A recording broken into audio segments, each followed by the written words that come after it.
was about to do 1, 2, 3. We don't do that anymore. We don't. We're so beyond.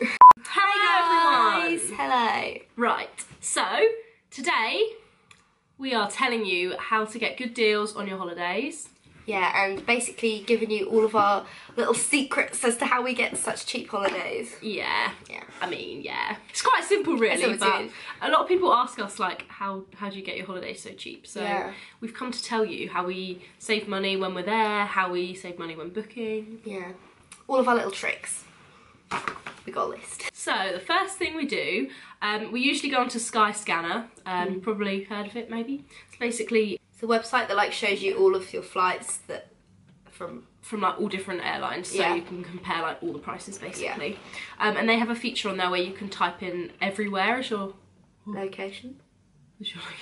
And it just comes up with the cheapest flight from your airport. But we because we live like near four different basically airports. near all the London ones. We just put in like all London, but obviously depending where you live, you could put in a couple airports like whatever's nearest to you. Just remember that some main airports are more expensive. Like for us, Gatwick's normally more expensive, so we end up going from like Stansted or Luton, which is a bit further, but it's worth it. It's worth it for a really cheap flight. Then afterwards, we compare dates of all the flights depending on which location we want to do, which is the like cheapest and best location, and then we. We normally find that going on a Tuesday. Yeah, flying on the Tuesday and then coming back, because we normally do like 2 nights. Yeah. So come back on like the Thursday. Yeah, but we try to make sure that we have an really early morning flight going and then a late night flight back, so that we get the full 3 days. Although recently we just did a 1-night trip to Oslo in Norway, and it was actually like a good amount of time. It made us like do everything we need to do. Yeah, so just like sometimes, if like just depending on what location you're going to, sometimes 1 night can actually be enough, depending on like how long it takes to get from the airport to the main town, or just depends. Just gotta look it up. That was perfect time. Yeah. Pardon me. Once you've found like a decent flight, also start researching accommodation in that area. So we normally use booking.com or Hostelworld. We started looking at Airbnb recently as well, but we haven't used it yet. Not personally, we used it in Rome, but we didn't use it.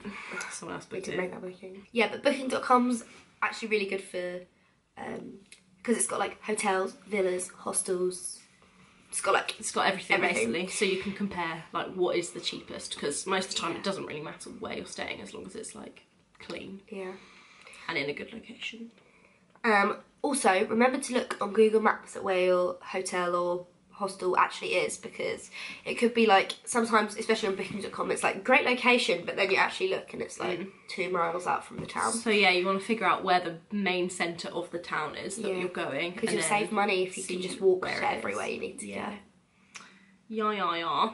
Also check public transport on Google Maps. So if you do think you're going to be using public transport, on Google Maps you can put in like destination starting point, and if you press public transport it tells you like what buses to get, what trains to get. It's very handy. I feel like a lot of people don't know about it. No. But it's helped us out quite a lot. It has. It literally tells you like where the bus stop is to go there, and then which bus to wait for. So you're like, oh, we need to get bus 51. And we're like, here it comes. Yeah. And then we hop on and it works. Ideal.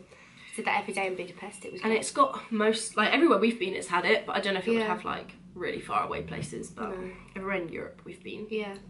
Like most places, like public transport is just quite good really. I think it's better than England, their public transport. Yeah, they've got like trams and stuff. Yeah. Which are great. And even the bus, it's like your bus will be there in 2 minutes and it's actually on time. Yeah, it's pretty good. Yeah. Oh yeah, also you should check transfers from the airport, because we normally never book a transfer and we just get on the train, because there's normally always a train to the airport or back from the airport to the town, so that would save you a lot of money with transfers, because normally like a train to the town costs us like not a lot at all. And it might take you like a little bit longer sometimes, but not always. No. And it's worth it really, because transfers can be like £30 and our trains have been like 5. Yeah. But I would recommend sort of planning the route before if you can, because when we went to, was it Budapest? We were like, we just couldn't figure it out for a while, but we got it in the end. Yeah. We realised that it was all buses and not trains. Yeah, sometimes you have to get a train, then a bus or a tram, but we could have just used Google Maps. Don't know why we didn't. No. Oh well. Next time. Also, when you book your flights, we never take a big full thing of luggage because we've discovered you can actually fit a lot in a hand luggage suitcase, and that's free for your flight. Because things like EasyJet, they charge you like £60 just to take a suitcase on, which is more than most of our flights. Exactly. Like, we got our flight to Oslo for like £15. Yeah. Return. So, and we went on a 2-week holiday with just hand luggage. Yeah. And it was fun. Enough. Yeah. Especially in the summer when you're only bringing like small Bikinis, stuff. shorts. And then if you're going on a 3-day break anyway, you don't need much. Yeah. So you really don't need your layers. You can wear your coat on the plane. Yeah. Just to save. Yeah. Or you can even hold it, like, they don't care really. Once you have planned it all, made sure it's a good location, you can book it! book the whole. Okay, then once that's all booked, We got some tips to save money while you're there. First of all, they're not all to save money, they're just like tips. Tips. Check in straight away if your holiday is like, some of them it's like within that month, it depends what airline it's with, but just check because otherwise you might end up forgetting and then on the day you're like, oh my god, have I checked in? Yeah. So yeah, just check in, put all your passport details in if you can. And then when you like know your location, we always like to watch vlogs to see like if the location's actually good, what's good in the area, some nice restaurants, attractions to see. Just where the people like to go, where they recommend. Yeah. It's very handy and also it makes you excited. Yeah, and it just gives you a sense of like what it's like there. Yeah, so when you get there, you're not like a complete stranger. You're like, have seen some bits before and you're like, oh yes, this place is meant to be good. Yeah.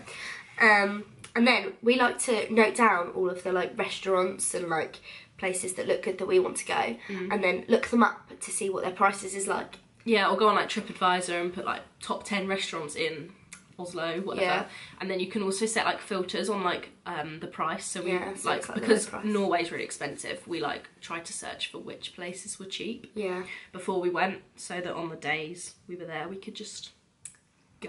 And I love reading menus anyway, it's just fun. It is. And then you need to plan out how much spending money you're going to need. We usually do this sort of revolved around food because that's the main thing that you're going to be like all we spending really money on. Money. Yeah, and then like a magnet or something. Yeah, shot glass. But you just basically make sure you're not going out for every meal. You can just go to supermarkets, like when we were in Norway. We love supermarkets. Yeah, it was great. It's so much fun. We literally just go in the supermarket and oh my god. And we bought like a nice bread roll and some like hummus and just sat on the like side. And we used to have lunches and we just like sit like on, what was it? It was like a dock, like where all the boats came in, and like we just sat there with the sunrise. And we found these really good like spinach things. Oh yeah, they were good, weren't they? They were. Like it's cool, and they were cheap. Yeah. Like, compared to everything else. So like that lunch probably cost us like €3 each. And then like I guess just find what are the cheap things, because like them smoothies we got were quite cheap as well. Yeah. We basically set ourselves up a little picnic. We did, it was cute. And then like, as the restaurants were quite expensive, but it's alright to go there like once if the other meals you're eating from a supermarket. Yeah.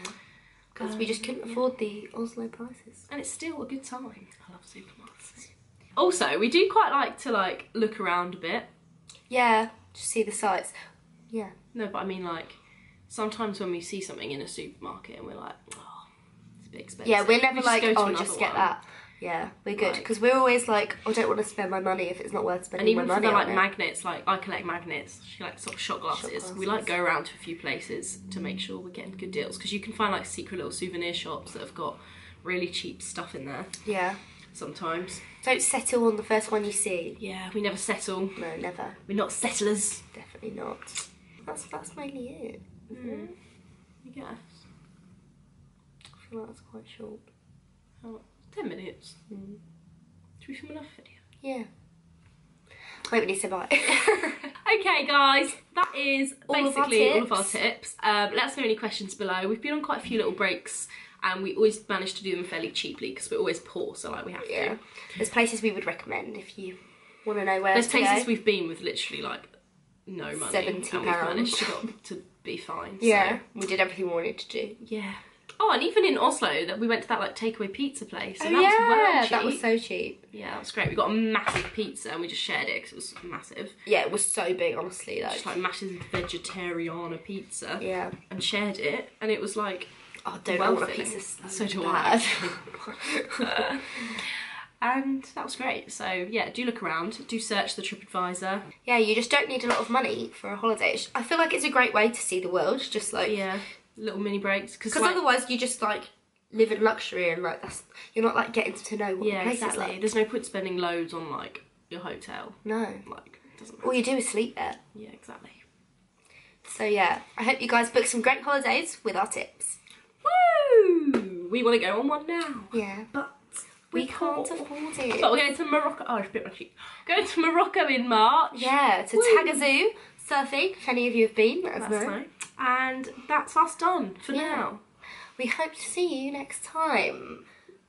Bye! Everyone. Should we do a thumbnail? Oh yeah, played. Girl, you know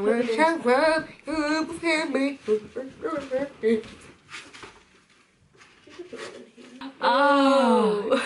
Can't even see me back here.